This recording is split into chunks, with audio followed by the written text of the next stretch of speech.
Dari 25 Nabi dan Rasul, Nabi Ayub alaihi salam diberi gelar oleh Allah Subhanahu wa Ta'ala manusia yang paling pandai bersabar.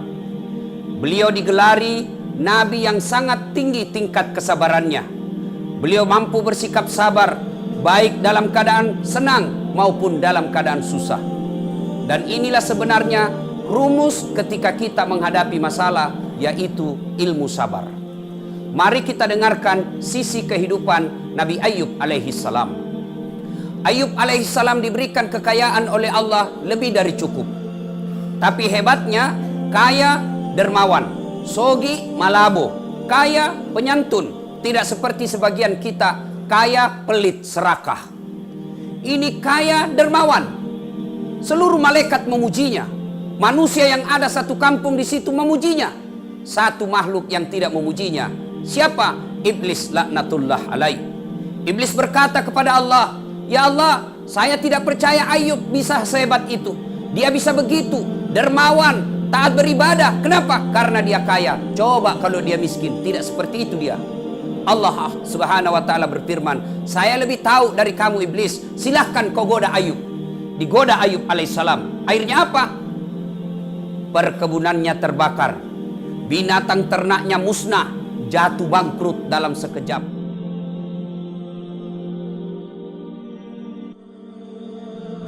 Dari 25 Nabi dan Rasul, Nabi Ayub alaihi salam diberi gelar oleh Allah Subhanahu wa Ta'ala manusia yang paling pandai bersabar. Beliau digelari Nabi yang sangat tinggi tingkat kesabarannya. Beliau mampu bersikap sabar baik dalam keadaan senang maupun dalam keadaan susah. Dan inilah sebenarnya rumus ketika kita menghadapi masalah, yaitu ilmu sabar. Mari kita dengarkan sisi kehidupan Nabi Ayub alaihi salam. Ayub alaihi salam diberikan kekayaan oleh Allah lebih dari cukup. Tapi hebatnya, kaya dermawan, sogi malabo, kaya penyantun, tidak seperti sebagian kita kaya pelit serakah. Ini kaya dermawan. Seluruh malaikat memujinya. Manusia yang ada satu kampung di situ memujinya. Satu makhluk yang tidak memujinya, siapa? Iblis laknatullah alaih. Iblis berkata kepada Allah, "Ya Allah, saya tidak percaya Ayub bisa sehebat itu. Dia bisa begitu, dermawan, taat beribadah. Kenapa? Karena dia kaya. Coba kalau dia miskin, tidak seperti itu dia." Allah Subhanahu wa Ta'ala berfirman, "Saya lebih tahu dari kamu iblis. Silahkan kau goda Ayub." Digoda Ayub alaihissalam. Akhirnya apa? Perkebunannya terbakar, binatang ternaknya musnah, jatuh bangkrut dalam sekejap. Ketika bangkrut, tapi tetap beribadah kepada Allah, iblis lalu datang menggoda kepada Ayub alaihissalam. "Ayub, kalau bahasa kita, teak mako. Apalagi tunusan bakaraimu. Nah, ambil hartamu, masa kau sembah lagi?" Apa kata Ayub alaihissalam? "Alhamdulillah, sempat kaya. Banyaknya orang dari lahir sampai mati miskin. Saya alhamdulillah sempat kaya." Allah berfirman apa? Nucinim itu? Iblis berkata tidak. Dia begitu karena ada anaknya yang memberikan semangat moral. Coba kalau tidak ada anaknya, tidak mungkin dia bisa beribadah begitu. Allah berfirman, tes mako. Diuji lagi, wafat anaknya. Tapi Ayub alaihissalam tetap taat beribadah. Lalu iblis datang lagi kepadanya. "Ayub, sudah mako. Nak ambil mi hartamu. Sekarang anakmu lagi nak ambil. Berhenti mako itu sembah Tuhanmu. Apa itu Tuhanmu?" Ayub alaihissalam berkata, "Alhamdulillah, sempat tahu punya anak. Banyak orang dari menikah sampai meninggal tidak punya anak." Allah berfirman apa? "Nucini mito, hebat mimantong." Iblis katakan tidak. Dia begitu karena dia sehat. Coba kalau dia sakit. Allah berfirman, "Coba mako lagi. Kau lihat." Iblis menggoda Ayub alaihissalam. Sakit Ayub alaihissalam. Sakitnya menurut ahli kedokteran sampai detik ini belum ada yang pernah manusia sakit seperti Ayub alaihissalam. Hancur seluruh tubuhnya, dimakan oleh seluruh daging-dagingnya, hati dan lidahnya saja tidak dimakan oleh ulat. Tapi Ayub alaihissalam tetap taat beribadah kepada Allah. Allah berfirman apa? Kau lihat itu? Lalu iblis datang, "Ayub, sudah mako. Nambil hartamu, anakmu diambil. Sekarang nak kasih sakit, kau apa lagi kau sembah itu Tuhanmu?" Apa kata Ayub alaihissalam? Alhamdulillah tahu sempak sehat. Banyaknya orang kodong dari lahir sakit sampai mati. Allah berfirman apa? Hebat memang toh? Tidak. Dia bisa begitu karena ada dukungan sosial. Ada camatnya, ada lurahnya, ada bupatinya, ada gubernurnya. Dia bisa begitu karena ada orang yang dukung. Allah berfirman tidak. Biar dia sendiri itu jago itu Ayub. Dites lagi. Akhirnya apa? Ditimbulkan desas-desus fitnah. Iblis membisiki manusia. Usir kau Ayub dari kampungmu. Kalau kau tidak usir, natulari kau penyakitnya. Akhirnya kau sekian satu kampung sakit. Datang kepala desanya, kepala kampungnya lah kalau kita. Ayub, tolong maafkan kami. Keluar kau dari kampung. Kami takut kena ketularan penyakitmu. Ayub alaihissalam berkata, Kamase, tolong saya. Angkat tanganmu di antara kalian yang satu kampung ini. Angkat tangan kalian siapa yang tidak pernah saya bantu di antara kalian. Tunjuk tangan. Lebak ngaseng kau kubantu. Masa setelah saya sakit begini, kau usir kau dari kampung. Mana pacemu? Kan banyak orang begitu pak. Waktu na baik kita batu ngaseng ya keren ya puang. Ayub alaihissalam berkata, masa kau kasih begini kak? Batemu ku tolong satu kampung. Ketika saya sakit kau usir saya. Kata kepala desanya, apa boleh buat? Kami takut ketularan. Kata Ayub alaihissalam, baik mipale, saya tinggalkan. Datang iblis, apa lagi kau sembah itu Tuhanmu? Nak kasih bangkrut kau, nak ambil anakmu, nak kasih sakit kau. Sekarang nak usir kau lagi dari satu kampung. Apa kata Ayub alaihissalam? Alhamdulillah sempat tonjak tawa jago. Banyak orang tidak pernah jago sampai mati. Allah berfirman, kau lihat itu hambaku? Iblis berkata tidak. Dia bisa begitu karena ada istrinya yang memberikan spirit dukungan moral. Allah berfirman, coba kau, pima kau coba lagi. Dicoba, akhirnya istrinya berkata, bang, capek main kodong urus ki. Tolong saya kodong berdoa ki kepada Allah. Anda kan Nabi, minta kepada Allah supaya disembuhkan. Apa kata Ayub alaihissalam? Masiri kak miloko puangnya. Saya malu berdoa kepada Allah. 81 tahun saya sehat, baru ke 16 tahun sakit. Masa saya mau ngadu kepada Allah? Malu saya. Baru 16 tahun. Akhirnya Iblis alaihissalam disampaikan oleh Allah apa? Kau lihat toh, memang hebat. Tapi akhirnya istrinya tinggalkan. Pergi istrinya. Tapi Ayub alaihissalam berkata, silakan kau pergi. Tapi kalau kau pulang, ku cambuk kau 100 kali. Pergi istrinya. Datang iblis. Sudah mi Ayub. Sabatang karamama kontu. Apa kata Ayub alaihissalam? Alhamdulillah, sempat tahu punya istri. Banyaknya orang dari lahir sampai meninggal tidak punya istri.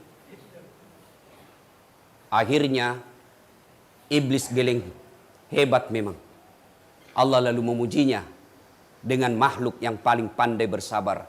Melihat kesabarannya, Allah perintahkan kepada malaikat Jibril. Jibril, kau turun hentakkan kakinya Ayub alaihissalam. Patok kaya jena, hentakkan kakinya di pasir. Dihentakkan kakinya di pasir. Dengan izin Allah keluar air dari dalam pasir. Lalu Allah perintahkan, Ayub, ambil itu, sumbat itu air yang keluar dengan bajumu. Setelah itu, usap itu luka-lukamu dengan bajumu. Dengan izin Allah sembuh. Sembuh, mulai berniaga. Mulai berbisnis. Bangkit kembali. Akhirnya sukses, kaya. Datang lagi istrinya. Tabek dain. Hilap kak. Sempak ku tinggalkan. Bilang Nabi Ayub, baiklah. Saya maafkan kau. Tapi pernah kak bilang tuh saya cambuk kau 100 kali. Ayub alaihissalam mengambil lidi 100 batang. Lalu diikat menjadi seperti sapu. Lalu dia pukul istrinya. Di mana? Di mukanya. Bukan. Di mana? Di perutnya. Bukan. Di mana? Ayub alaihissalam berkata, angkat telapak kakimu. Lalu Ayub alaihissalam memukul telapak kakinya 1 kali dengan lembut. Lalu berkata, sama mi 100 kali. Coba dengarkan kisah kehidupan Ayub. Lebih menggetarkan lagi tapi waktu terbatas. Apa yang membuat Bapak mengeluh di tempat ini? Bandingkan Ayub. Berapa tahun maki bebas? Saya umurku 60 tahun Ustadz. Berapa tahun maki di sini? Baru 2 tahun bos. Lebih lama kita bebas di luar. Sakit kau Ustadz. Ayub alaihissalam 16 tahun sakit. Minta kepada Allah, malu. Apa Ayub minta, ya Allah sembuhkan penyakitku? Tidak. Ayub alaihissalam tetap memuji Allah. Subhanallah, alhamdulillah, Allah puji terus, dipuji terus Allah. Ayub alaihissalam tidak berkata, ya Allah capek mak sakit, sembuhkan aku dong. Puji-puji terus Allah. Akhirnya Allah selesaikan penyakit dan penderitaan. Tidak ada pilihan lain. Ketika ada masalah, Allah tidak minta kasih banyak dulu uangmu baru selesai masalahmu. Jadi camat kau dulu baru selesai masalahmu. Jadi wali kota kau dulu baru selesai masalahmu. Allah cuma minta ista'inu bis sabri wassalah. Sabar kau, tingkatkan kesabaranmu, serdaikan solatmu dengan sebaik-baiknya. Saya yang ngurus semua itu masalahmu. Tenang kau, sabar kau, pakai singi sampai jammu, kecil itu masalahmu, saya yang selesaikan. Sakit Ustaz, berat itu sabar Ustaz. Memang berat Pak, karena hadiahnya innallaha ma'as sabirin. Allah bersama dengan orang-orang sabar. Siapa kita temani Pak? Allah. Saya saja baru-baru ketemu pejabat menteri langsung mak selfie-selfie. Bangga aku tawa sama pejabat, padahal pejabat ada pensiunnya. Allah bersama orang yang sabar, maka sabar itu berat. Bagaimana itu sabar? Dengan sabar itu satu, alladzi iza athabatum musibah qalu inna lillahi wa inna ilaihi rajiun. Begitu mau memberontak hati kita, begitu kita tidak menerima keadaan ini, itu bisikan setan. Setan, bagaimana caramu? Lihatku itu, bagaimana caramu bisa lolos? Lihatku, bagaimana kapan sepi? Setan itu. Tapi kalau orang yang bersabar, dia akan katakan inna lillahi wa inna ilaihi rajiun. Gatal perasaan kita, marah kita, kurang ngajar, bisa ku nahianati begitu, kurang ngajar sekali. Inna lillahi wa inna ilaihi rajiun. Kita di dalam sini tapi dapat pahala. Tapi kalau kita tidak sabar, memberontak jiwa kita, mau melawan, tidak menerima keadaan, maka sepanjang itu bukan cuma fisik kita terpenjara, tapi jiwa juga kita terpenjara. Maka itu orang tidak bisa enak, bahagia. Apa orang hina dalam penjara? Siapa bilang hina orang dalam penjara, Pak? Yusuf alaihissalam di penjara. Tapi apa Yusuf alaihissalam? Beliau berdoa, ya Allah, apabila penjara engkau cintai saya di dalam penjara ini, saya lebih pilih penjara daripada saya di luar engkau murkai saya. Senior Soekarno bisa membentuk pemikiran memerdekakan Indonesia dalam penjara. Buya Hamka bisa menulis kitab yang spektakuler sampai dipelajari sampai detik ini dalam penjara dia bikin. Maka yang keliru kalau kita dalam penjara tapi kita tidak bisa mengoreksi diri. Mana sembahyang Jumat masih terlambat Ki. Apa mi hebat tak? Di penjara tomma Ki. Malas tomma Ki sembahyang. Apa jago tak? Ini mi disebut di penjara di dunia, sengsara di akhirat. Masa kita sudah dalam penjara begini, apa kita baku bisi sebentar pi, masih bisa jitu 2 rokok, sebentar pi mau masuk, masih lama katokbah. Inilah yang disebut sudah digoda setan dunia. Ambil iktibar, selesai Ki masuk Ki, minta kepada pertolongan kepada Allah. Apa yang perlu kita mintakan pertolongan kepada Allah? Bukan bebas dan ringankan hukuman kita, tapi Allah pelihara anak-anak kita di luar. Mau apa kita Pak kalau kita di dalam sini, anak kita berzina di luar? Mau apa kita kalau anak kita di sini taat beribadah tapi istri kita di luar selingkuh? Maka kita mohon pertolongan kepada Allah. Ya Allah, lindungi anak istri saya. Saya berada di tempat ini tidak bisa melindunginya, tapi Engkau sumber perlindungan, maka lindungi anak istri saya. Itu yang kita minta. Bagaimana mau nakabulkan Tuhan doa tak? Tidak pernah kita sembahyang. Jengkel itu malaikat nak memang tom buat nenek. Seandainya kita dengar itu malaikat Pak, Nabi bilangi cilaka memang tongkau. Dikasih mako peringatan masih tongkau kepala batu, kaswatul qalbi. Nah, kalau ada maki di sini selesai salat Jumat, jangan langsung lompat pulang.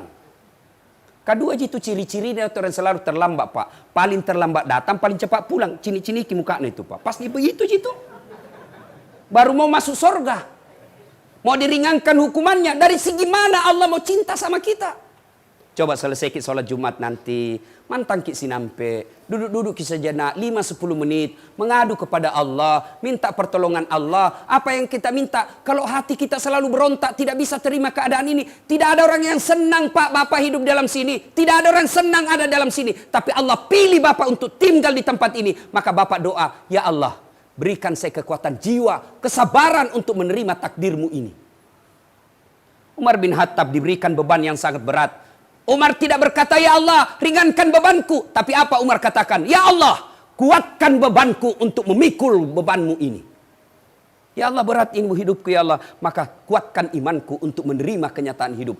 La yukallifullahu nafsan illa wus'aha. Allah tidak bebankan suatu beban kecuali Allah tahu pasti kalian mampu. Nah ini mudah-mudahan jadi iktibar buat kita semua.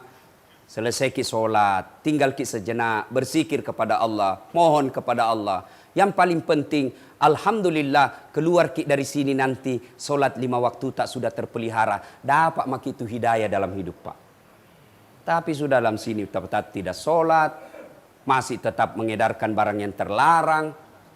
Na'udzubillah min zalik. Itulah yang disebut betul-betul keras hati tidak bakal mendapat hidayah dan petunjuk dari Allah. Inilah yang Allah sindir dalam surah Yasin. Wa thawaun alaihim a'anzartahum am lam tunsirhum la yu'minun. Kau sampaikan ayat Allah, kau nasihati atau tidak, kau penjara atau tidak, kau bebaskan atau tidak, kau ancam atau tidak, kau isolasi atau tidak, la yu'minun, sama saja mereka tidak akan beriman. Na'udzubillah min zalik.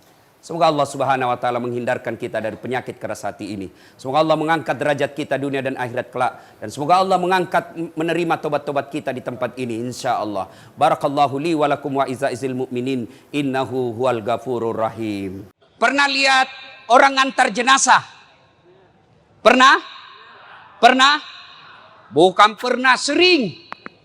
Maka dia Nabi tak telu tu mantara koliki burue. 3 yang ngantar kamu ke kubur, tapi 2 yang kembali, 1 yang setia menemanimu.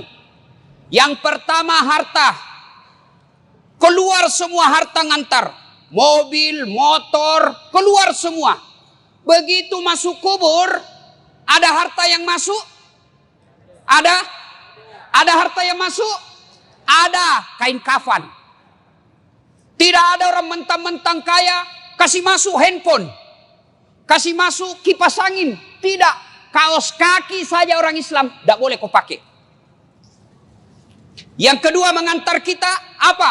Keluarga. Keluar semua teman-teman, keluarga kita, sahabat kita, pergi mengantar ke kubur. Tapi begitu masuk di kubur, ada yang mau temani? Ada yang mau temani? Tidak. Meskipun bapak kalau meninggal istrinya, meskipun sayang sama istri, mau masuk di kubur, Nabi bilang, kemanapun kau pergi, aku akan mengikutimu. Gunung kan kudaki, lautan ku seberangi, masjid kau lewati. Masuk di kubur, ada yang mau temani? Tidak. Yang ketiga kata Nabi, yang mengantarmu amal. Inilah yang akan mengikutimu kemanapun kau pergi. Masuk di kubur, dia akan masuk. 2 jenis amal, amal kebaikan, amal keburukan. Masuk. Taman iki buru ditimbun. Pak, ada perantau di sini? Ada dari Sulawesi? Coba angkat tangan. Oh, banyak-banyak. Ada dari Jawa? Banyak. Ada orang Banjar? Bubuhan Banjar, Jar. Banyak betul. Kampungnya. Bapak orang Bugis datang merantau ke Batu Licin, ternyata di Batu Licin tidak sesuai harapan. Masih ada pilihan? Masih ada? Ada. Pulang lagi Pak, lewat Batu Licin, turun di Parepare. Dari Jawa merantau ke Batu Licin, sampai Batu Licin kada nyaman. Bulik lagi pian, pergi di Jawa. Iya toh? Cocok.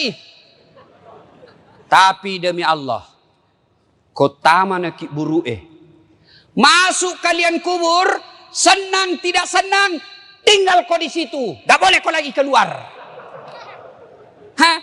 Kalau kau Keluar kau dari kuburmu, kau dikubur sore, keluar kau besok pagi, lari semua orang batu licin. Nah, kalau masuk kubur, tidak bisa makin ngapa-ngapain. Petumanan ya malakmu, kata Nabi, putus semua amal-amalmu, kecuali 3 hal. Haji almarhum Haji Andi Arsad dengan istri, ada mi dikubur. Almarhum Abdul Latif bin Siapo, bapaknya Ustadz, ada mi dikubur. Soeharto,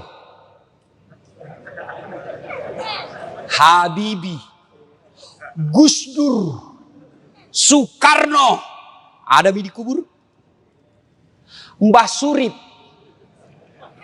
tak gendong kemana-mana. Dek nagaga, hilang semua. Maka putus semua orang sudah dalam kubur. Yang bisa menolongmu, kata Nabi, telu mani. Tinggal 3 perkara yang bisa menolongmu kalau kau sudah masuk kubur. Apa gerangan yang menolong? 1, kata Nabi, anak yang soleh dan soleha. Bukan anak anggota DPR, bukan anak kontraktor, bukan anak profesor, bukan anak tentara polisi, bukan. Tapi apa? Soleh dan soleha. Menjadi soleh dan soleha tidak harus tinggi sekolah. Menjadi soleh dan soleha tidak harus kaya. Menjadi soleh dan soleha tidak jadi pejabat dulu, tidak. Biar tidak ada sekolahmu kau bisa jadi soleh dan soleha. Biar kau miskin boleh kau jadi soleh dan soleha. Dan itu gampang. Mau jadi anggota DPR? Wane piro. Mau jadi bupati? Lebih mahal lagi, tipu kiri kanan. Mau jadi pengusaha batu bara? Siaga duitmu.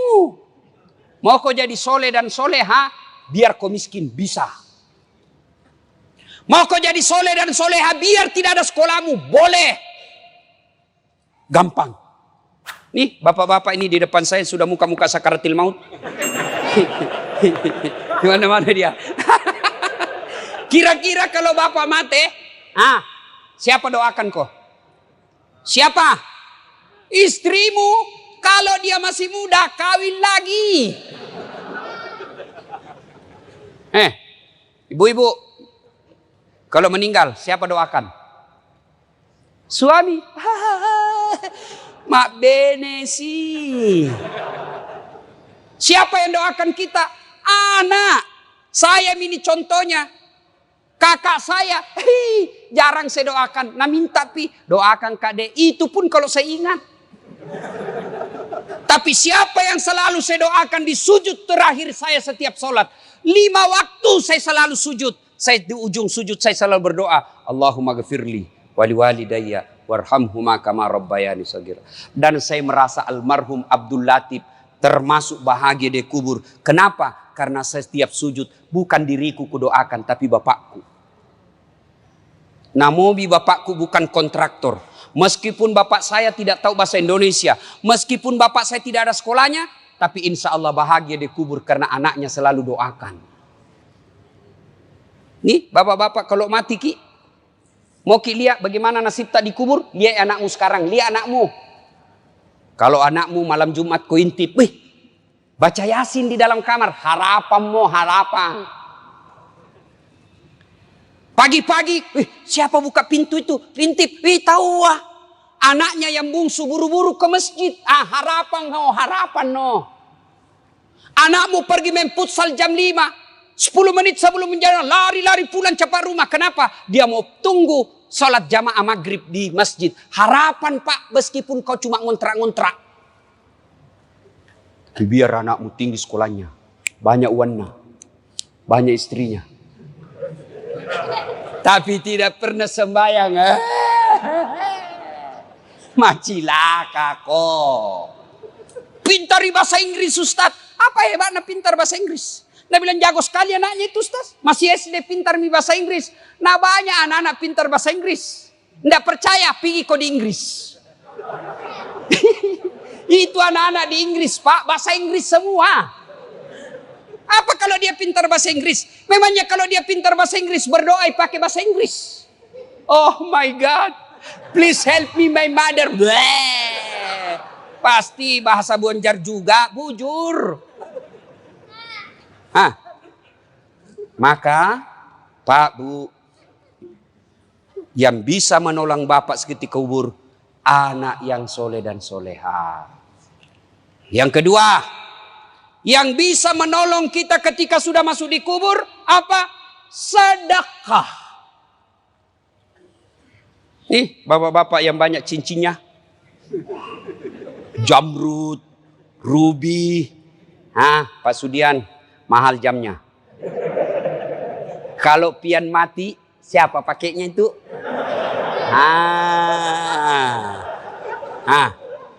Untung tidak ada ibu-ibu di sini. Saya bilang sama ibu, halo ibu-ibu ini, istri-istri orang kaya. Kalau kau mati, siapa yang pakai cincinmu? Siapa yang pakai gelangmu? Siapa yang pakai kalungmu? Siapa yang pakai antingmu? Siapa yang pakai berlian dan emasmu? Dia teriak, anakku Ustaz, pret. Bukan anakmu yang pakai. Siapa? Istri kedua. Karena suamimu pasti kawin lagi. Dia dengar istriku, mamanya cek. Dia dengar ini ceramahku, nah lihat di YouTube. Pulang nah panggil Kak Ustaz. Jadi nanti kalau mati Kak, mau ki kawin lagi. Saya bilang sini kau sayang. Saya kasih tahu kau baik-baik sayangku. Jangankan kau mati, masih hidup kau saja. Nah saya selalu berpikir kawin lagi. Apalagi kau mati no way.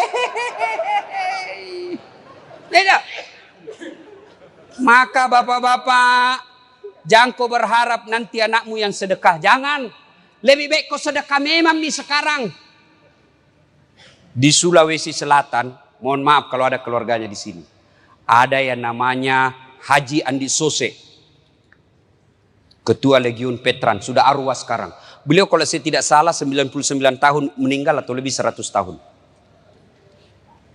Tidak pernah kita dengar sakit. Tidak pernah dihina orang. Tidak pernah kita dengar cerita jelek.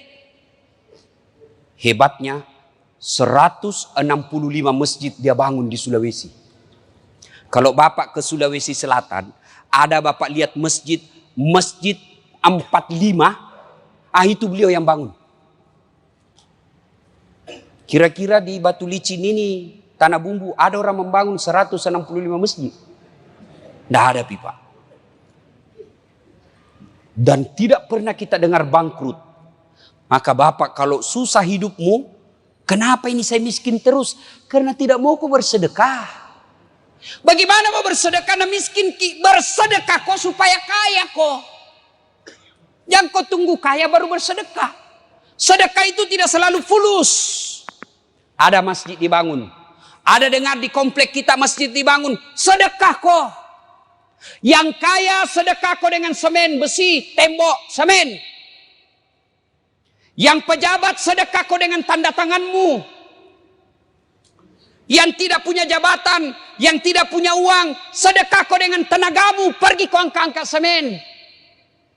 Saya tidak kaya, tidak pejabat, tidak kuat Ustaz. Tapi saya mahasiswa, sedekah kau dengan otakmu. Pikir bagaimana supaya ini, pikir ini. Ustaz, saya pandai menggambar. Nanti saya gambarkan. Saya pandai ada ketik komputerku, saya ketik undangannya. Itu sedekahmu. Saya bukan pejabat, saya bukan orang kaya, saya bukan mahasiswa, saya tidak punya tenaga kerja keras. Apa sedekahmu? Diam kau. Jangan kau banyak bicaramu.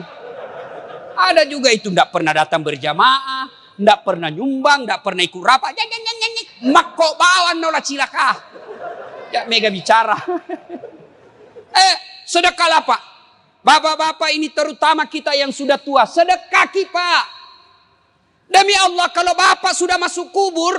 Menantinya bukan 1 tahun kau dikubur. Bukan 100 tahun kau dikubur. Tidak balik-balik mako. Mondronok kau tu. Dena gagamu lisu. Sedekah Pak. Ada orang tidak mau sedekah padahal uangnya banyak. Apa nak pikir? Anakku kasihan. Bagaimana nanti? Anakmu lentongi rezekinya. Enak sekali tuh anak. Dikasih sekolah. Dikasih menikah. Dibelikan rumah. Lahir cucunya kita lagi akekai. Dibelikan lagi mobil cucu. Dikasih sekolah lagi cucunya. Iya kalau nak ingat kok kalau mati kok. Anak lentongi rezekinya. Yang penting anak kasih sekolah. Sudah kasih sekolah, ada rezekimu, kasih modal kerja. Ya mau kau urusi rumahnya, biar ton dia urus. Enak sekali dia jadi anak kalau semua mau diurus. Yang wajib kamu ikuti terus sampai ajalnya, nasihatnya. Nasihati sampai ajalnya tiba. Tapi rezeki biar dia urus dirinya. Nak, sudah mau kau kasih sekolah. Sudah mau kau kasih modal. Wayalemu, ini harta yang saya kerja. Sudah mau kau kasih warisan. Bagianmu sudah ada. Saya mau nikmati. Saya mau bangun masjid. Saya mau nikmati. Saya bangunkan panti asuhan. Saya bikinkan anak yatim rumah. Supaya saya enak ton di kuburku. Wayalemu. Yang ketiga. Yang bisa menolong kita ketika sudah masuk alam kubur. Ilmu yang bermanfaat. Makanya kalau dapat ceramahnya Das Latif. Di grup-grup WhatsApp. Syar'i. Langsung sebar. Jangan kau yang sebar yang lain-lain. Dilihat dosa. Tidak dilihat barang bagus. Jangan itu saja mau sebar cilaka. Yang bagus-bagus juga kau sebar. Ibu bapak saudara-saudara sekalian. Panjang kita mau sampaikan. Tapi waktu terbatas.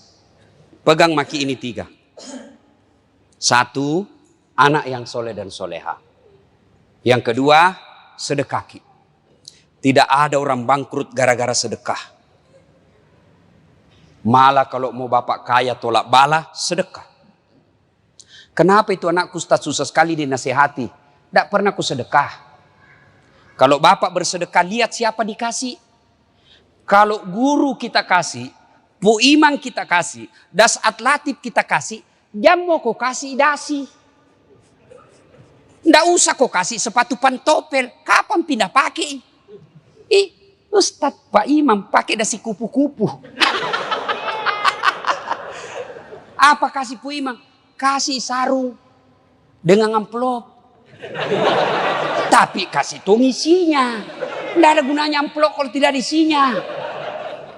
Ayo, anak sekolah, yang mau kau kasih sarung.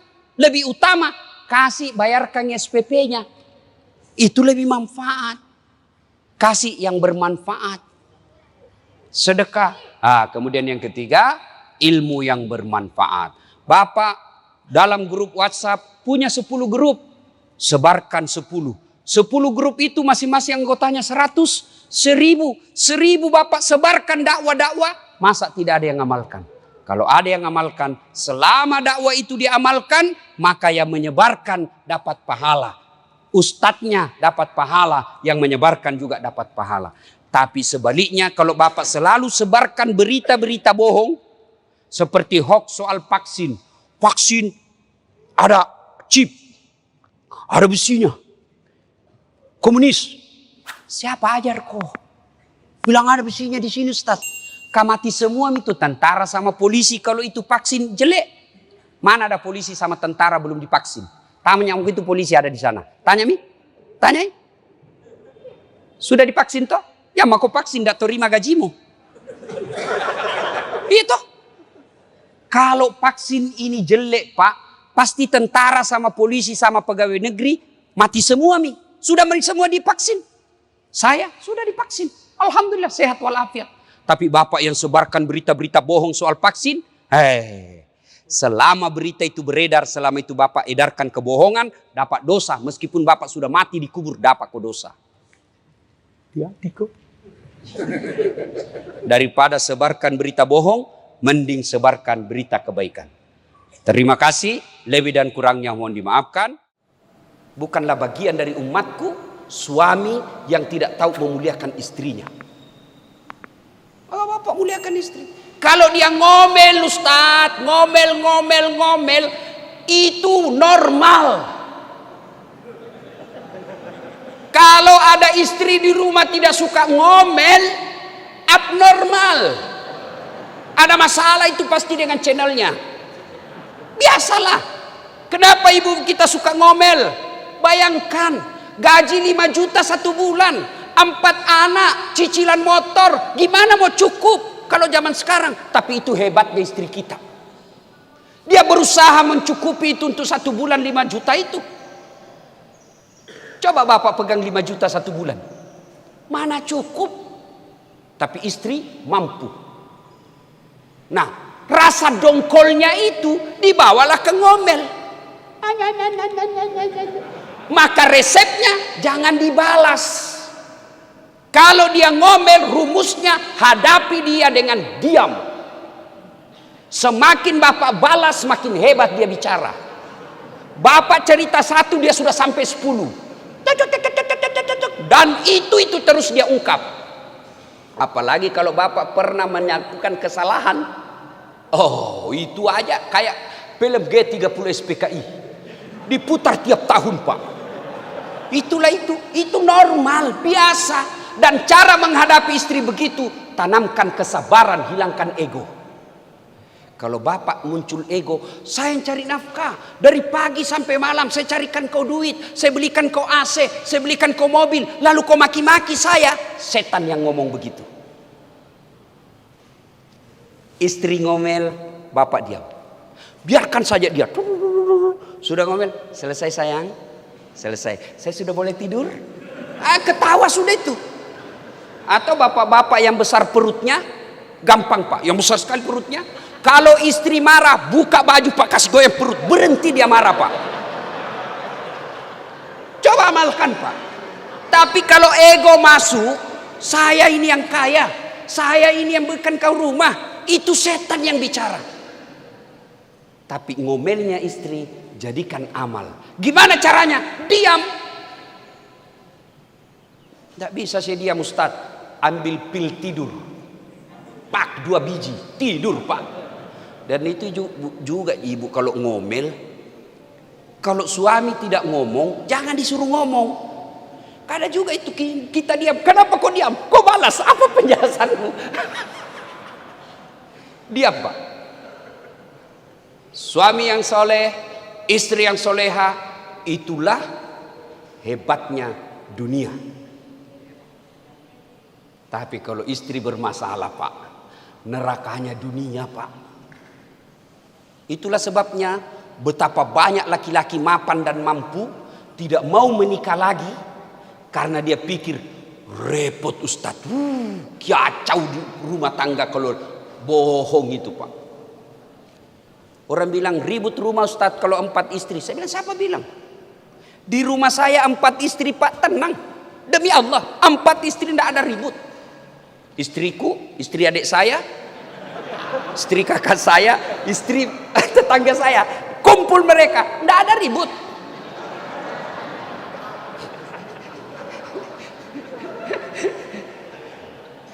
Satu. Maka adik-adik sekalian, hati-hati memilih jodoh. Pakai 4 ini. Ya. Yang kedua, surganya dunia kata para ahli tafsir yang menafsirkan fid dunya hasanah. Apa itu? Punya anak yang soleh dan soleha. Subhanallah Pak. Bapak yang bawa anaknya hari sholat subuh hari ini. Top Bapak. Hebat. Demi Allah berapa banyak orang saya lihat. Begitu orang tuanya sakaratil maut dan meninggal, tidak ada anaknya yang hadir. Padahal tokoh. Begitu pensiun, siapa yang ngantar anaknya, bapaknya ke rumah sakit? Sopirnya. Ada kan yang begitu? Maka bapak didik anak. Bagaimana cara punya anak yang soleh dan soleha? 1, menurut Al-Quran. Surah Luqman. Ya bunayyah, wahai anakku, la tusrik billah. Jangan kau mensyirikatkan Allah. Berarti yang pertama ajarkan anak kalimat tauhid, la ilaha illallah Muhammadur Rasulullah. Itu dulu. Yang kedua, paling penting jangan kasih makan uang haram. Coba lihat orang tua yang menghalalkan segala cara cari nafkah. Lihat anak-anaknya. Lihat anak-anaknya. Pak, ada 3 kewajiban orang tua kepada anak. Ada yang tahu? Saya kasih hadiah. 3 kewajiban orang tua kepada anak. Ada yang tahu?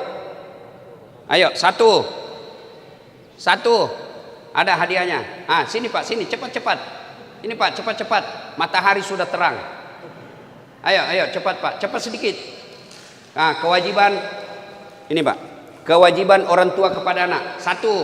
Kewajiban orang tua terhadap anak yang pertama yaitu menikahkan, mendidik anak dulu. Oh, langsung menikah. Nah, yang pertama apa dulu, Pak? Kalau yang laki-laki apa namanya? Oh, terlalu lama waktu. Sudah hadiahnya. Nah, terima kasih. Terima kasih. Satu, lahir kasih nama yang baik. Itu dulu. Nama yang baik bukan nama-nama artis. Nama yang baik bukan nama nasabilitis. Nama yang baik, nama yang ada doa dan harapan di dalamnya. Saya kasih kau nama nak Khalid. Ini Khalid ini salah satu sahabat, Khalid bin Walid, yang awalnya berperang dengan Nabi. Setelah masuk Islam, hidupnya habis untuk membela agama Allah. Saya mau kau seperti itu.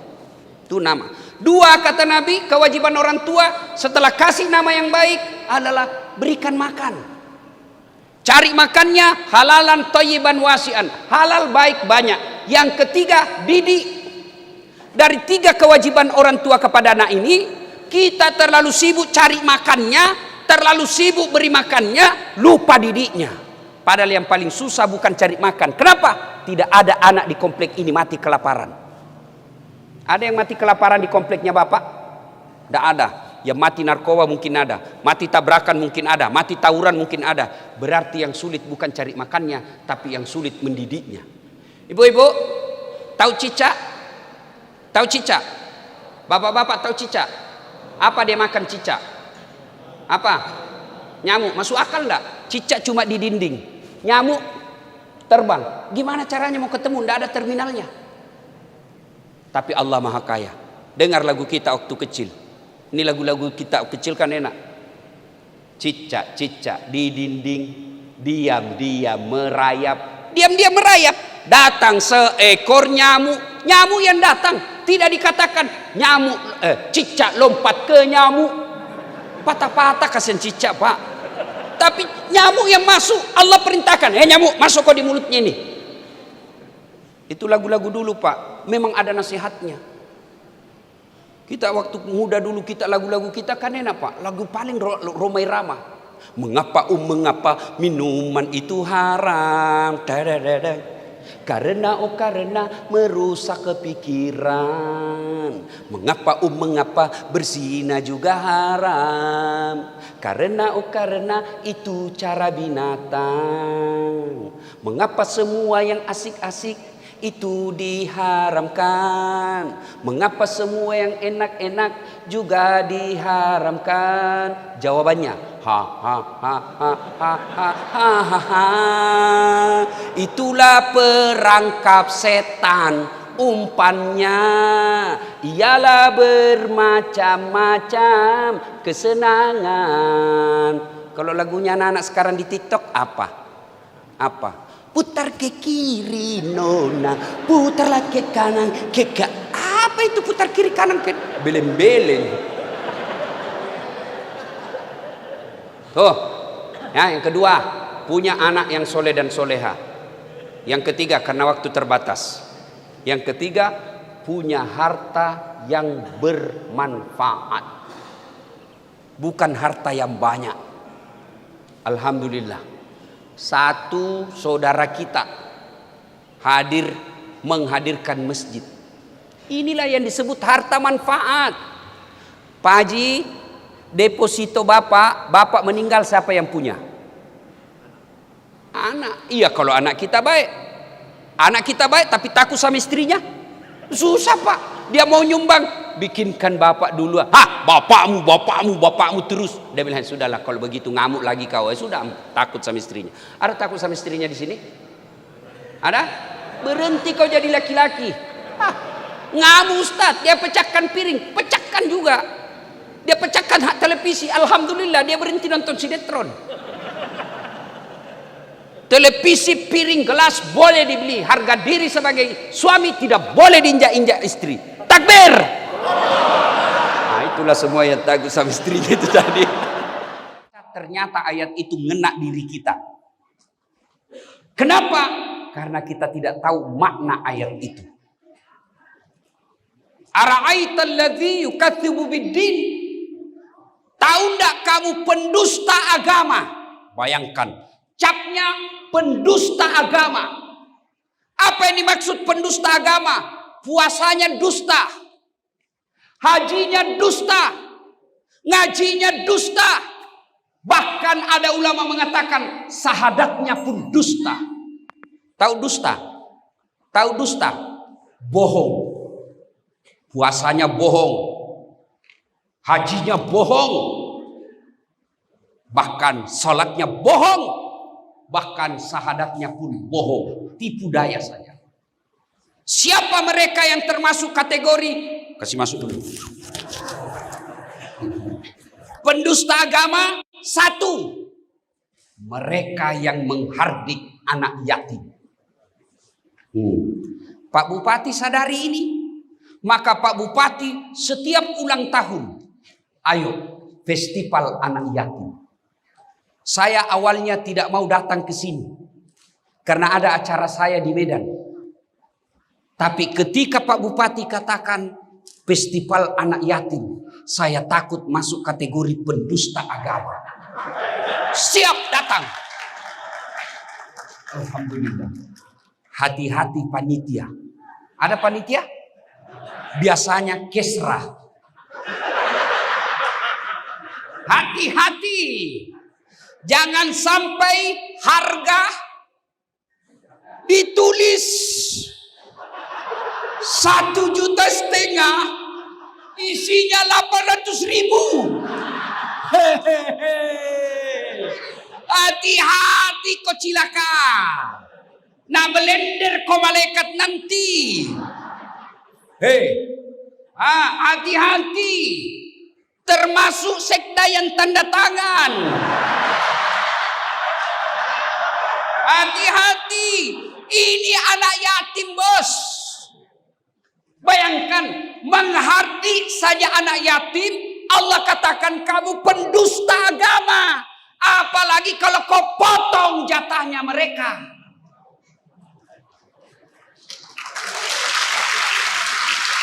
Tulis buku harga 500.000. Ternyata cuma 150.000. Marginnya lebih besar. Hati-hati Pak. Memang ini birokrat memang kadang-kala busuk. Lapor SPJ. Ada SPJ-nya tidak ada perjalanannya. Dan sopirnya disuruh pergi tanda tangan. Tahu kok karena banyak begitu di sini. Hati-hati Pak.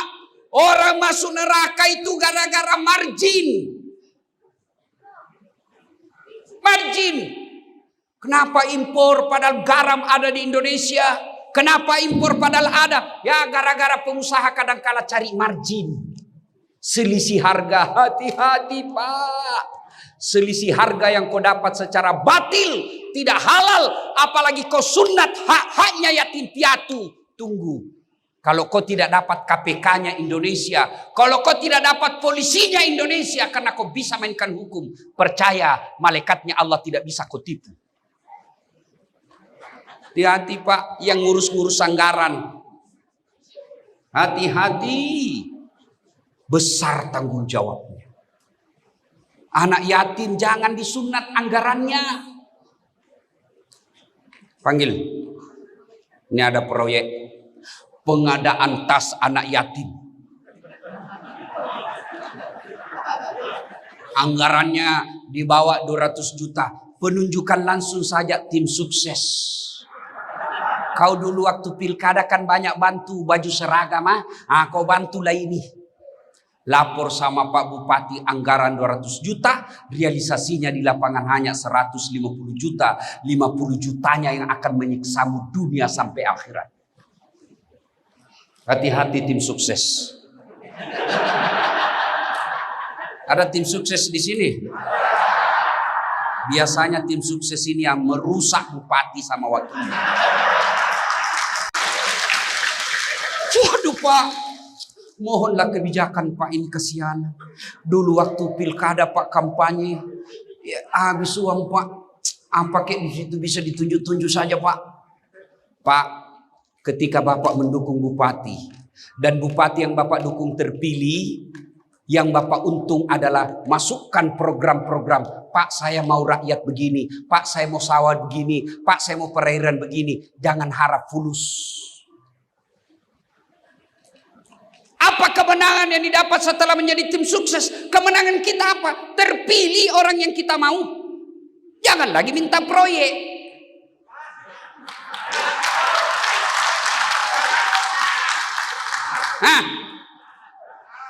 Gaspol atau rem-rem?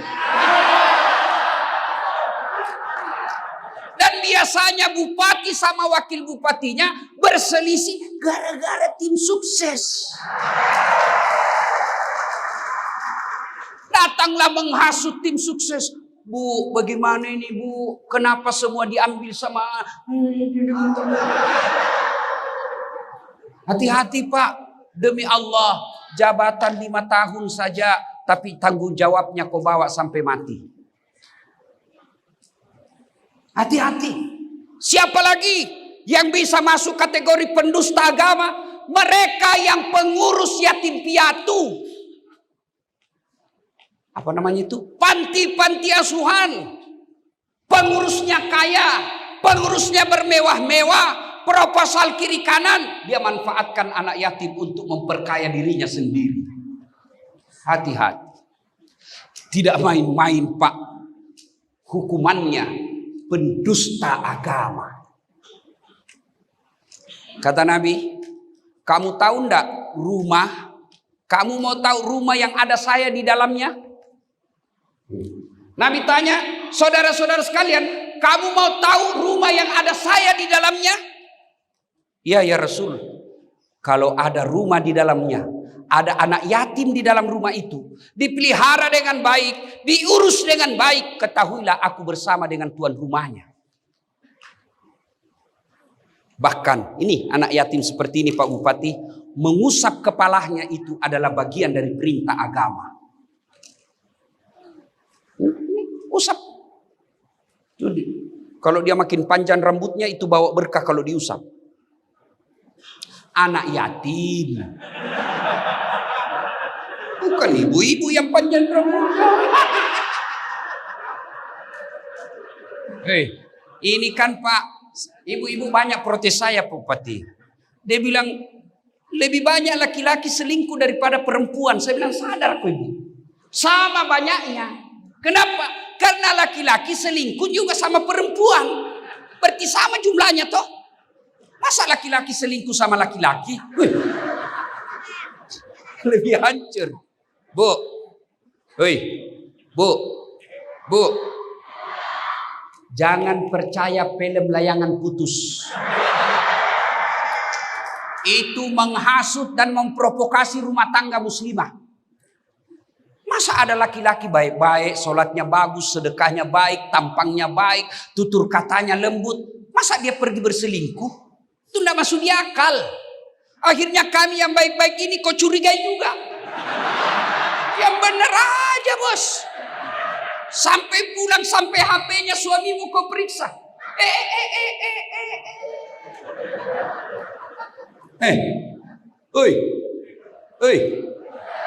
Dengar baik-baik. Kami ini laki-laki tergantung istri.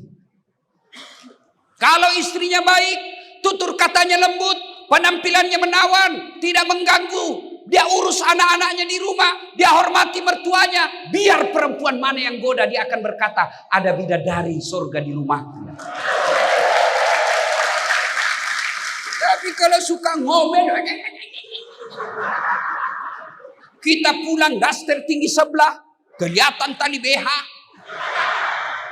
mukanya penuh bedak tebal, dia kasih bontek matanya di sini.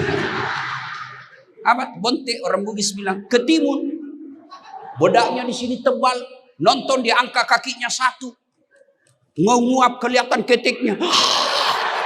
Bagaimana suamimu tidak stres? Kalau pulang suamimu kau sambut, bila kamu di sisiku, hati rasa syahdu. Oh, nyaman. Ini pulang suaminya apa lagunya? La la la la la la, panggil aku si Jablay.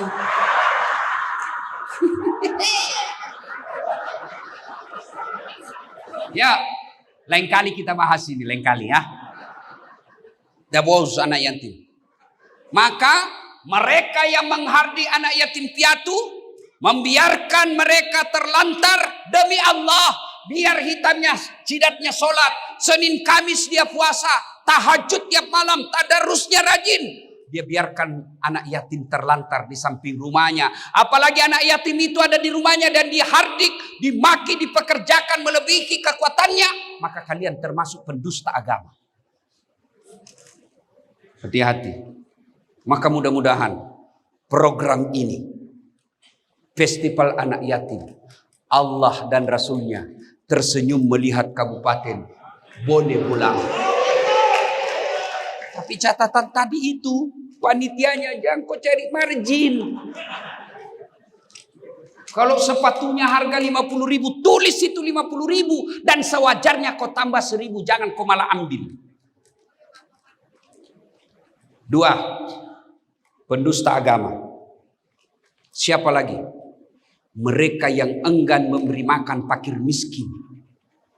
Hati-hati dana bansos. Hati-hati. Agama menganjurkan, Al-Quran menganjurkan kasih mereka anak yatim dan fakir miskin. Malah kau memanfaatkan mereka. Bagaimana hidupmu tidak penuh kemurkaan Allah. Bayangkan kalau dana kita orang miskin, bantuan apa itu? Nah itu, gara-gara COVID, kau cari saja siapa tim sukses yang kau kasih. Keluarganya para pegawai kau kasih. Ada orang yang berhak dan layak menerima. Kau tidak kasih karena dia tidak mendukungmu waktu pilkada. Hancur kau di akhirat kelak. Gak usah kasih itu. Kenapa? Itu kecamatan dulu. Kala kita di situ suara kita tipis. Gak usah kasih dia. Hati-hati. Ini merusak kita Pak. Pak Bupati, Ibu Wakil Bupati, selesai pilkada tidak ada dendam. Semua rakyat kita dan para ASN kita jangan lagi disentimengi. Oh itu dulu lain dia dukung. Mutasi dia. Dan kau pun kalau dimutasi, resiko bos. Jangan juga kau bilang apa, begitulah hukum dunia. Ketika yang menang bukan kau dukung, ya siap-siap kau menyingkir sedikit. Staf ahli. Yang tadinya kepala dinas tiba-tiba staf ahli. Ahli yang tidak ada stafnya. Setelah dia jadi staf ahli dan dekat-dekat pensiun, dia bilang sama saya, Ustadz, saya ini gampang tersinggung sekarang. Soalnya itu namanya post power syndrome. Itu kebiasaan saya Ustadz, pagi-pagi saya tidur di depan televisi, tidurlah saya baring-baring nonton. Di samping saya ada kucing, kucingnya cucu saya. Lewat istri saya dia tendang itu kucing. Apa ini kucing? Pagi-pagi tidur aja kerjanya. Kucing ditendang, saya tersinggung Ustaz. Itulah kadang-kadang perasaan orang yang tadinya kepala dinas tiba-tiba non-job. Ya, sabar. Bapak sudah kepala dinas, alhamdulillah. Kasih lagi yang belum. Enak perasaan kalau begini. Maka Pak Bupati, mudah-mudahan tidak ada dendam-dendam politik. Ya. Dan bapak-bapak ASN tidak usah cari muka sama bupati. Kau sudah dikasih muka. Ada juga itu ASN tidak punya harga diri di depan pejabat kayak tidak ada harga.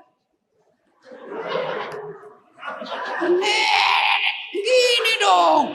Berdiri tegak. Tupoksimu kerja dengan baik. Sudahlah. Bukan rezekimu kalau kau tidak diangkat bupati. Berarti bukan itu yang terbaik. Tidak usah cari muka. Kau sudah gagah. Cari muka sama pejabat, capek. Ganti lagi pejabat, cari muka lagi. Cari muka lagi. Dan percaya Bapak Ibu sekalian para ASN, biar Pak Bupati senang sama kamu, tapi istrinya tidak senang, tidak jalan kau punya berkas.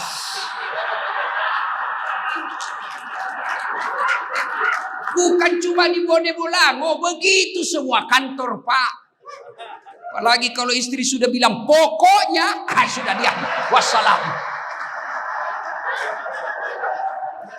Salatullah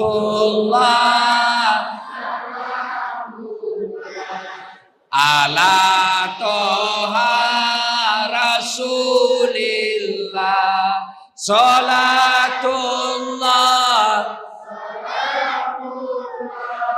ala yasin. Saudaraku ASN ataupun pegawai honor, selesai Bapak Ibu terima gaji, selesai Bapak Ibu terima honor, buat nasi bungkus. Beri makan fakir miskin. Beri makan fakir miskin. Saya tidak bisa 100 dos Ustaz. Saya tidak bisa 100 bungkus. 5 bungkus pun oke. Tentu beda sedekahnya Pak Bupati dengan security yang pegawai honor. Tapi bisa jadi 5 bungkusnya pegawai honor jauh lebih mulia di sisi Allah daripada 100 dos Pak Bupati. Iya. Kalau yang 5 bungkus pegawai honor itu aslinya duitnya Pak. Kalau Pak Bupati belum tentu duitnya.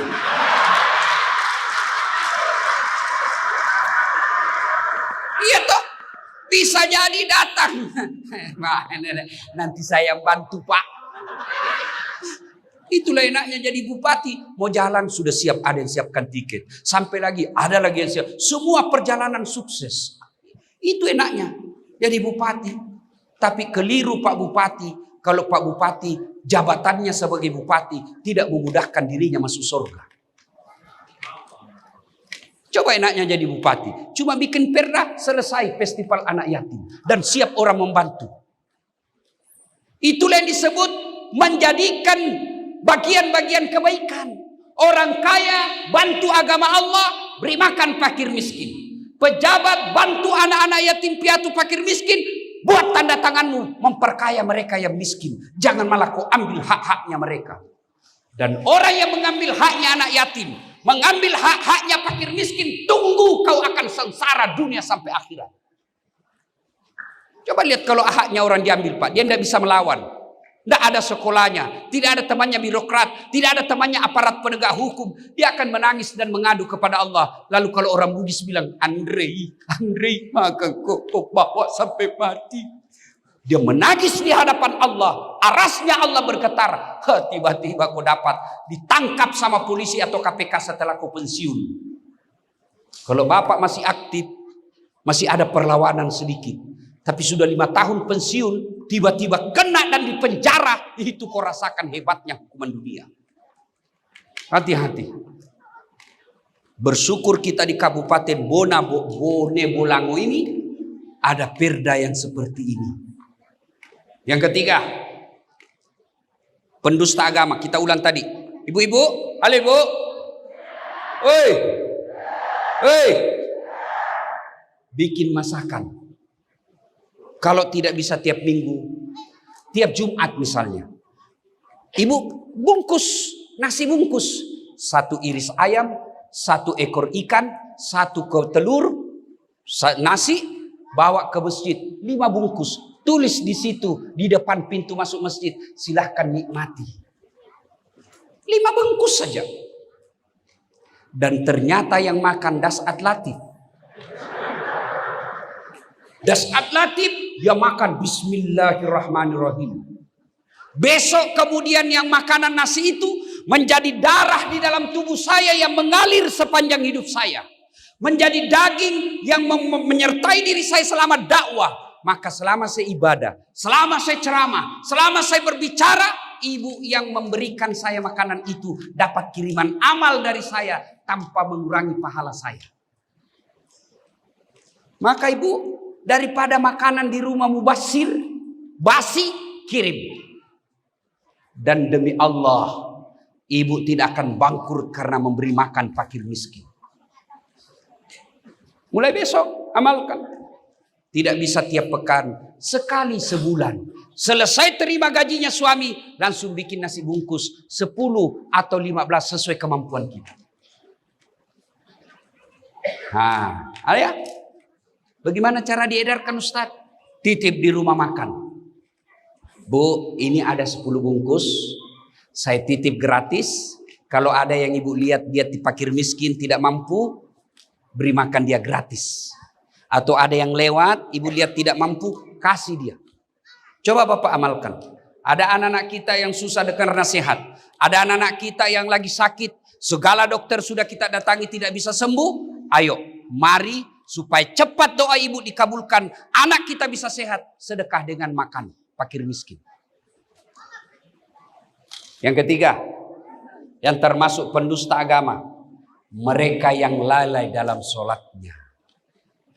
Apa yang dimaksud lalai dalam sholatnya? Mereka yang sudah tahu sholat 5 waktu itu wajib. Mereka yang sudah tahu meninggalkan sholat itu dosa. Tapi mereka tetap tidak mau sholat. Ibu bapak, ada ndak manusia yang tidak ada masalahnya dalam hidup ini? Ada kira-kira ibu yang tidak ada masalah dalam hidupnya? Saya kasih contoh. Waktu kuliah apa masalah kita? Mau sarjana. Sudah sarjana selesai masalahnya, muncul masalah baru. Mau jadi pegawai. Sudah diterima jadi pegawai, selesai masalahnya, masalah baru. Mau jadi kepala bagian.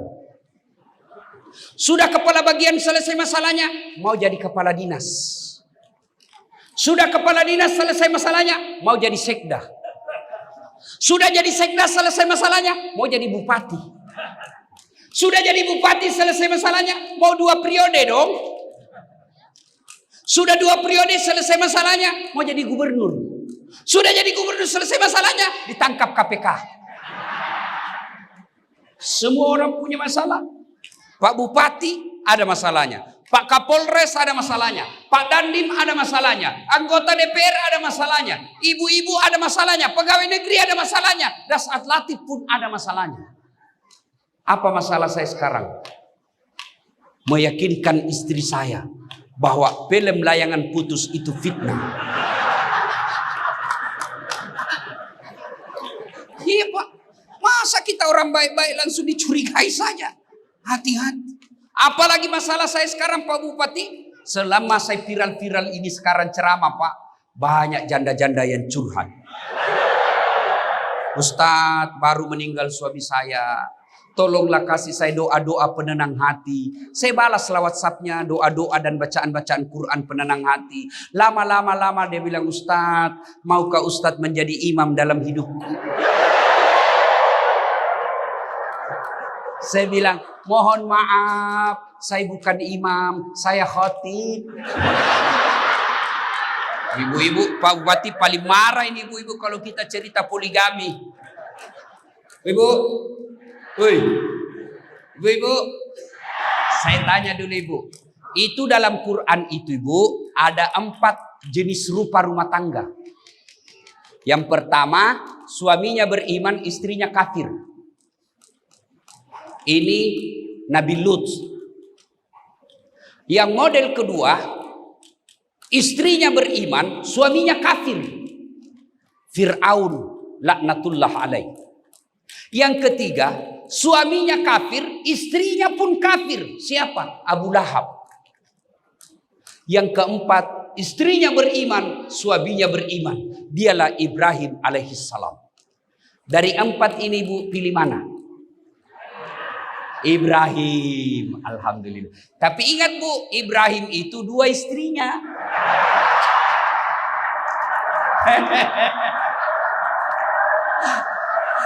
Langsung ibu wakil bupati, tidak usah Ustaz, Fir'aun saja.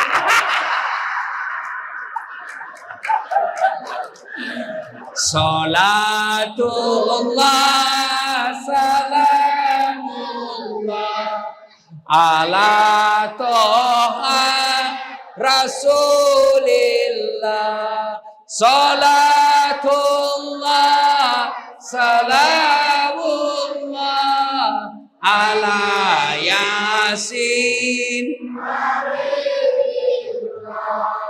Setiap manusia pasti ada masalah Pak. Ada yang rumah tangganya penuh masalah. Suaminya kasar ngomong. Ada juga yang rumah tangganya masalah. Kenapa? 7 tahun berkeluarga tidak punya anak. Ada lagi yang punya anak, anaknya lagi narkoba. Ada lagi anaknya soleh, suami istri soleh, tapi tidak didukung ekonomi. Sampai sekarang masih ngontrak-ngontrak. Ada lagi rumahnya bagus, rumahnya mewah, mobilnya bagus, tapi Allah tidak kasih anak. Semua kita punya masalah, Pak. Dan ketika ada masalah tentu kita datang kepada Allah. Ya Allah, berikan saya anak. Ya Allah, perbaiki anak saya. Ya Allah, tambahkan rezekiku. Ya Allah, perbaiki pekerjaan saya di kantor. Naikkan karir saya. Allah dengar itu doa, Pak. Allah dengar doamu. Allah dengar doa-doa kita. Maka Allah jawab dengan panggilan, hayya 'alal falah. Sini Kodasat. Kau minta anak yang soleh, sini. Kau minta kekayaan, sini. Itu hayya 'alal falah. Artinya, sini saya kasih kau kemenangan. Cuma kadangkala kita lebih senang datang ke Pak Bupati daripada datang kepada Allah. Ada masalah ya, Pak. Ketemu Pak Bupati tidaklah segampang apa yang kita harapkan. Kenapa? Ada protokoler. Protokoler ini memang begitu bernegara. Tidak langsung berkata, mentah-mentah sudah jadi bupati susah ditemui. Tidak. Banyak umat, banyak rakyat yang harus ditemui. Maka harus ada protokolernya. Oh ini jam sekian sampai sekian. Bapak mau ketemu Pak Bupati, ketemu dulu sama ajudan. Apa pu anu Pak ini anu. Kata ajudan, saya tidak bisa jelaskan ke Pak Bupati. Silahkan bikin surat. Datang lagi Pak minggu depan. Bapak datang minggu depan, sudah bisa ketemu bupati? Tidak. Dia bilang ajudan, baik surat ini kami akan sampaikan ke asisten pribadi beliau. Bapak datang lagi minggu depan. Datang minggu depan, sudah bisa ketemu? Tidak. Dia bilang, Pak Bupati baru mau baca. Tentu kan dibaca dulu, bos. Bapak datang lagi minggu depan. Datang lagi minggu depan, apa kata Pak Bupati? Saya baru tunggu bentuk tim untuk mempelajari surat Bapak. Bapak datang lagi minggu depan, sudah 4 minggu. Begitu datang, apa jawaban Pak Bupati? Kami sudah temukan jawabannya dan kami sudah bentuk tim, ternyata Bapak tidak bisa dibantu. Kalau saya bantu Bapak, ini tidak ada dalam anggaran, saya bantu Bapak paling saya kena KPK. Menunggu 1 bulan lebih, hasilnya mengecewakan. Ketemu dengan Allah. Tidak perlu pakai ajudan. Mau datang subuh, boleh dalam sholat subuh. Siang hari kau kepanasan mau ketemu Allah, Allah menyambutmu dalam duhur. Sore hari belum selesai, Allah tunggu kau dalam asar.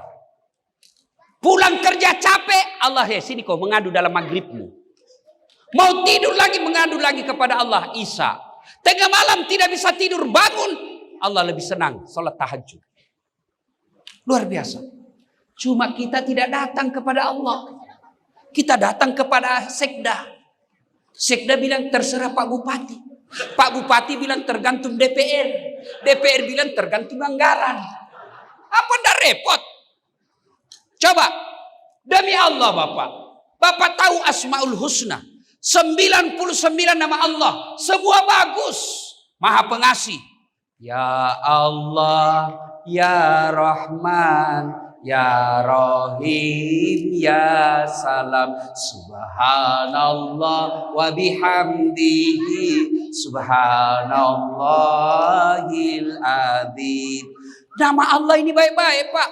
Pengasih, penyayang, pemberi, pemaaf, maha kaya, maha pengampun. Tidak ada nama Allah maha bikin bangkrut. Kenapa kita tidak datang kepada Allah? Dan datang kepada Allah itulah hayya 'alal falah. Sini saya kasih kau kemenangan yang kau minta. Saya kasih contoh. Ada Pak Bupati, ada Pak Tentara, ada Pak Kapolres. Ini Pak Bupati punya ajudan. Iya Pak ya? Ada ajudannya Pak ya? Ada. Itu biasa kalau Pak Bupati panggil ajudan, ajudan lagi makan kacang.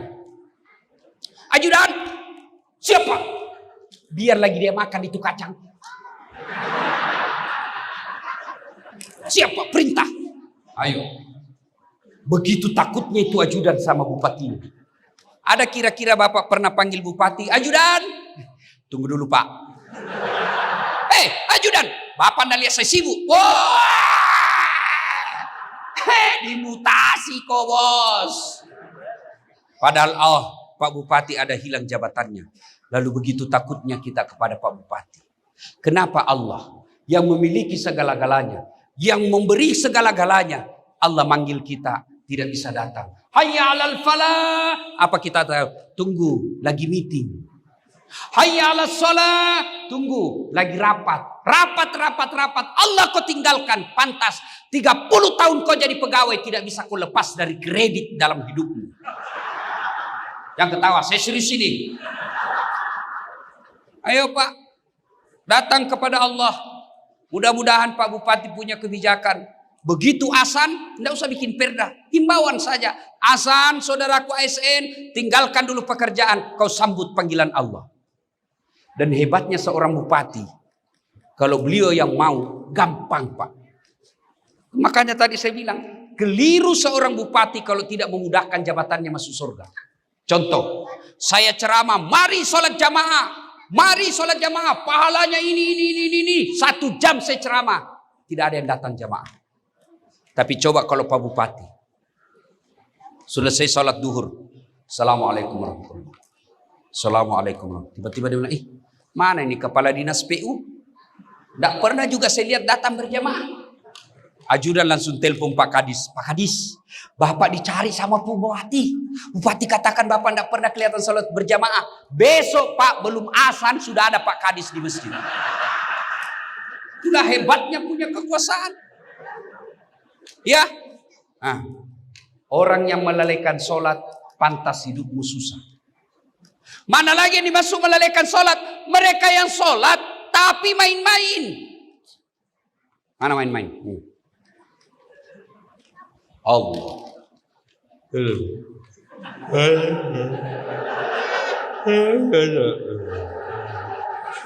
Ihdinas siratal mustaqim.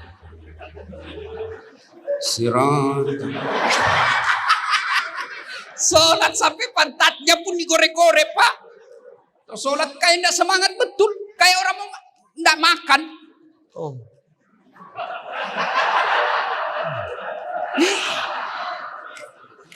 Sholat kayak ditiup angin. Ada lagi lebih semangat Pak. Ayo, sholat tapi semua dibaca di rumahnya. Allahu Akbar, kelindir dia baca. Persatuan Guru Republik Indonesia, cabang Kabupaten Bone Bolango. Allahu Akbar. Ketua, wakil ketua, bendahara, dia baca semua itu Pak. Ayo, sholat itu juga bajunya dipakai mandi. Dia pakai futsal, dia pakai tidur, pakai pup, masuk ke toilet, ke pasar, main. Dia pakai lagi menghadap kepada Allah. Boleh, tapi itu kurang adab. Ibu nanya, Ustadz, boleh enggak sholat tidak pakai BH? Kenapa ibu tidak? Dia bilang panas susah, enggak ada kipas, pulang pasar. Boleh sholat ibu. Tapi apa ibu? Bayangkan kalau ibu ruku.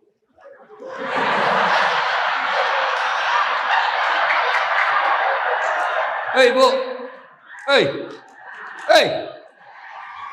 ibu pergi kantor bupati, pakai daster tidak pakai BH. Tapi Pak Bupati, dia tendang ke istrinya, kurang ajar kau ya. Ada namanya adab. Pantas kalau ibu tidak perhatikan adab-adab dalam sholat, rukun-rukun dalam sholat, Bapak termasuk pendusta agama. Mana disebut lagi pendusta agama mempermaikan rukun-rukun sholat? Ketika tumaknina. Apa itu tumaknina? Istirahat sejenak, bernapas-napas. Kapan pemanfaat penggunaannya? Ketika selesai ruku. Ruku, subhana rabbil azim wa bihamdihi, sunnah membacanya, boleh tidak baca. Tapi tumaknina wajib. Imam ruku, Bapak ruku, baru 1 kali baca imam sudah naik. Bapak lebih baik tidak baca doa ruku daripada Bapak tidak tumaknina. Apa itu tumaknina? Bernapas-napas sejenak. Subhana rabbil azim wa bihamdihi. Lurus. Napas 1 kali, baru naik. Sami Allahu liman hamidah. Di situ lagi tumanina.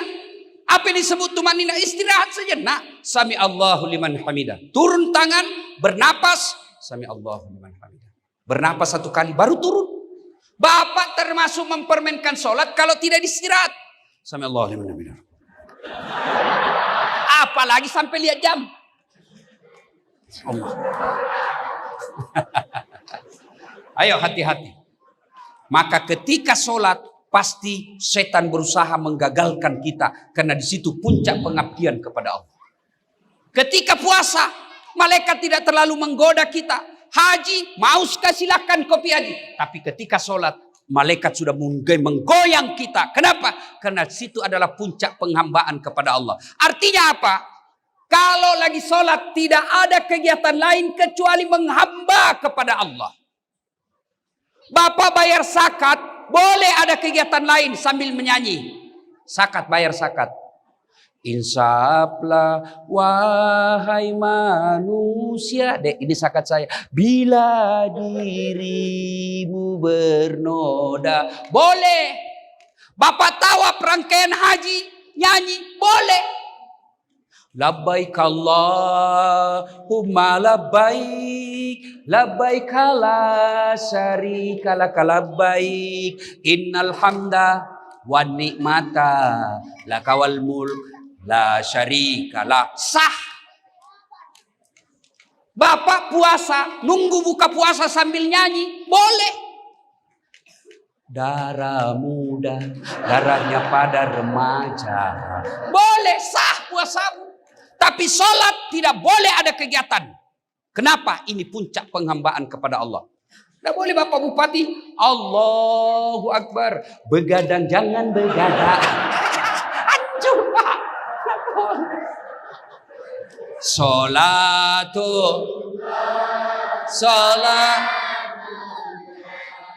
ala toha rasulillah. Salatullah ala yasin. 4. Tadi 1, menghardik anak yatim. 2, enggan memberi makan fakir miskin. 3, melalaikan sholatnya. 4, mereka yang berbuat ria. Ini yang banyak sekarang selama ada medsos. Semua mau di-share. OTW berjamaah. Sampai di masjid. Tik. Sedikit lagi masuk masjid. Share lagi. Masuk dalam masjid. Share lagi. Persiapan sholat 2 rakaat. Sudah itu sholat. Sujud terakhir. Dia ambil HP-nya. Sujud sambil dia foto.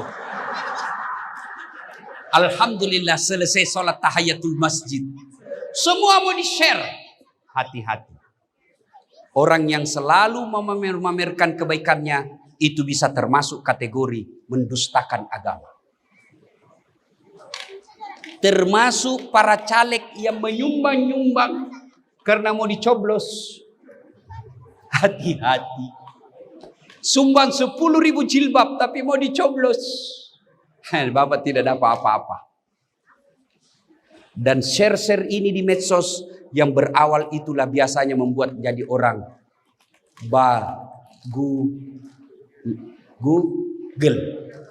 Google. Ya kan awalnya dulu kesepian banget. Update status tuh kesepian banget, langsung di sliding temannya. Boleh juga tuh diganti. Bermula dari situ. Maka ibu bapak saudara-saudara sekalian, hindari sifat ria yang ingin dipuji oleh manusia. Dan yang kelima, orang yang termasuk kategori dalam ayat ini pendusta, bagi pendusta agama, mereka yang enggan memberi bantuan. Mana disebut enggan memberi bantuan? Mereka yang sudah mampu, mereka yang sudah kaya, sudah selayaknya, tapi dia tidak mau membantu karena investasi-investasi. Mestinya sudah bantu anak yatim, tapi dia pikir ini boleh investasi ini. Akhirnya apa? Dia enggan memberikan bantuan. Ibu bapak saudara-saudara sekalian, inilah 5 kategori orang-orang yang termasuk pendusta agama. Bapak Bupati menyadari ini, maka beliau mempeloporinya dengan cara buat festival seperti ini. Mudah-mudahan ada manfaat. Ingin berlama-lama, tapi waktu jualah yang membatasi kita. Kalau Kabupaten Bone Bolango ini memberi makan fakir miskin, menyantuni anak yatim, mereka sholatnya dengan baik. Kalau dia muslim, dia datang berjamaah di masjid. Lalu dia menghindari publisitas keriaan. Lalu dia senang membantu. Kalau ini terjadi, Allah janjikan dalam Al-Quran, walau anna ahlal qura amanu wattaqau lafatahna alaihim barakatin minas sama'i wal ar. Maka Allah akan turunkan keberkahan dari langit dan keberkahan dari dalam tanah. Semoga ada manfaat, lebih dan kurangnya mohon dimaafkan.